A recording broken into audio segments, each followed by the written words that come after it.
Joyce, Surgical Director at Beleza Medspa, your Central Texas leading providers of hair transplant and hair restoration procedures. Today we are here with Tony Bernal, talking a little bit more about Neograft FUE procedure. So tell us a little bit about your background and experience in FUE hair transplant. Sure. I come from dermatology, spent 20 years with dermatology and dermatological surgeons. After that, one of my offices, we were the very first Neograft facility in the country, which was in Dallas. Afterwards, we started to host physicians from all over the country and started a surgical tech assisting school to train surgical techs on how to assist physicians with the Neograft procedure. Okay, Tony, and what's your philosophy when it comes to hair transplant, hair replacement? Sure. Any patient that's interested in having hair replacement just needs to do their homework, research the facility, make sure that that facility has a lot of experience. I used to be a national trainer for Neograft, travel the country, training offices and physicians on how to perform the Neograft procedure, protocols for the procedure. And so we have more than 2,000 cases under our belt. So we really try to bring all that experience to each day that we perform procedures. And Tony, when people are researching hair transplant, you read a lot about the traditional method, FUT, also known as the strip method, and then there's what we do here, FUE. What would you say are the advantages of FUE? Sure. FUT has been around for many years. It was the gold standard for a long, long time, but now we have new technology, and that's automated follicular unit extraction. So we have a device that is able to take out individual follicular units one at a time. The quality is superior. We've never seen grafts better than these.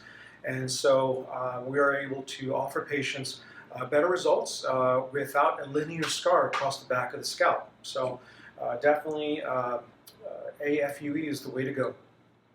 No scar, I like that. So Tony, who is a good candidate for FUE? We have done males, females. Really, we can do an evaluation in the office, make sure that that patient would have a good outcome.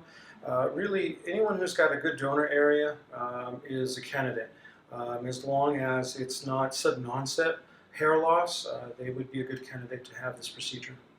And Tony, can you talk a little bit more about when people ask how many grafts do I need? Can you talk a bit more about the number of grafts? How that's important when we're talking about density and your overall results. Sure.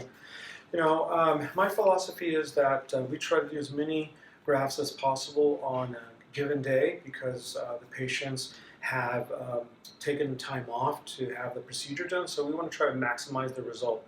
Our goal is to try to match the density that the patient already has, whether it be 35, 45 follicular units per centimeter squared.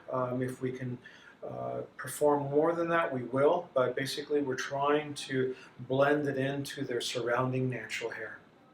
All right. Can you talk a little bit more about what people can expect after the procedure? How can they best take care of their hair after the procedure? Sure. Since we have our patients with us all day long, we spend a lot of time educating our patients. We make sure that they understand the importance of following our post-op instructions, making sure that basically they get the best results possible. So we ask them to take it easy, no running, heavy workouts for 2 weeks. And we also educate our patients in that they need to continue doing something. The procedure is not a standalone procedure. They need to take their vitamins, consider something to protect their hair against dihydrotestosterone, DHT. Just like, for example, someone who has liposuction. Procedures doesn't end with that. They have to change their lifestyle and exercise and change their diet. All right. Thank you, Tony.